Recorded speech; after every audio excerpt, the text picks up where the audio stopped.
आज हमारे कई मुद्दे थे, जैसे बिजली कनेक्शन पेंडिंग है उनका मुद्दा था, जो टावर गाड़ते उनकी पेमेंट उनका कोई हमें क्लेम नहीं देते उनका था, और जो 3 स्टार मोटर की शर्त है उसका मुद्दा था, और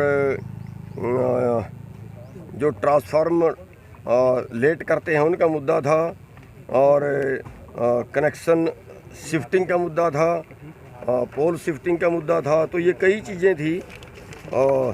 एक डार्क जोन में जहाँ 100 फुट नीचे पहाड़ी वहाँ कनेक्शन बंद कर दिए थे। तो ये कई मुद्दे थे। उसके लिए इन्होंने ये कहा है कि हम अपने उच्चाधिकार सरकार से एक बार बात कर लें, और सरकार से बात करने के बाद 5 तारीख की दोबारा से मीटिंग तय होगी।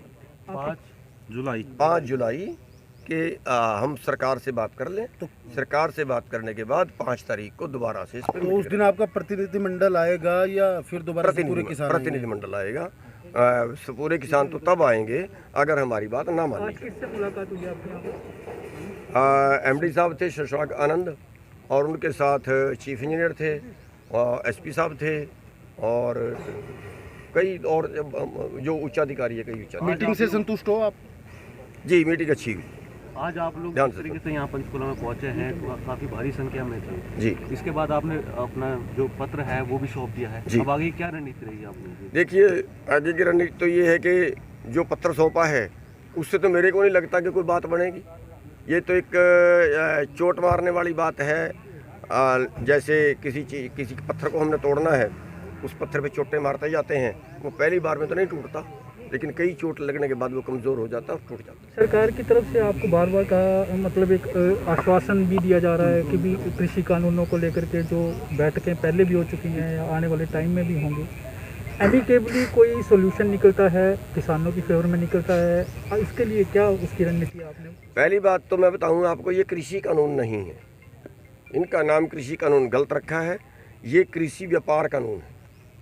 कृषि का व्यापार करने के लिए कानून बनाए गए हैं, कृषि का उत्पादन करने के लिए कानून नहीं बनाए गए हैं। और 11 मीटिंगों में सरकार हमें ये नहीं बता पाई, क्योंकि ढंडोरा पीटा के किसानों को फ़ायदा होगा। हमारा किसी सवाल का जवाब सरकार नहीं दे पाई कि किसानों को फ़ायदा कैसे होगा।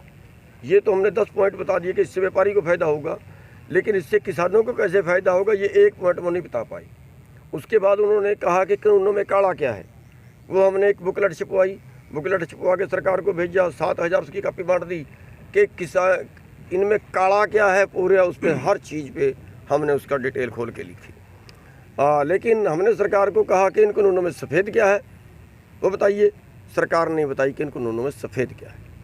तो आंदोलन हमारा चल रहा है, 7 महीने हो गए हैं। 550 किसानों की शहीदी हो चुकी है, हज़ारों किसानों को लाठियाँ लग चुकी हैं, हज़ारों किसानों के ऊपर मुकदमे बन चुके हैं, लेकिन सरकार अभी तक उसकी आत्मा नहीं जागी है, क्योंकि बीजेपी के शरीर जिंदे हैं, आत्मा मर चुकी है। तो आपने कई रास्ते तो अपना लिए, प्रदर्शन भी कर लिया, जो बातचीत भी कर लिया, अब आप आगे क्या रास्ता देखते हैं? देखिए, ये तो संयुक्त किसान मोर्चे की मीटिंग में तय होगा, जो वहाँ पे सभी लोग बैठते हैं, सभी राय करते हैं, जो राय बढ़ती है सभी की वो आगे होते हैं। लेकिन एक तय है कि जहाँ जहाँ भी चुनाव होगा वहाँ हम बीजेपी को हराएंगे जरूर। यूपी के चुनाव जो है, यूपी में है, उत्तराखंड में है, और भी जहाँ आएगा वहाँ पे बीजेपी को हराएंगे जरूर, ये तय है।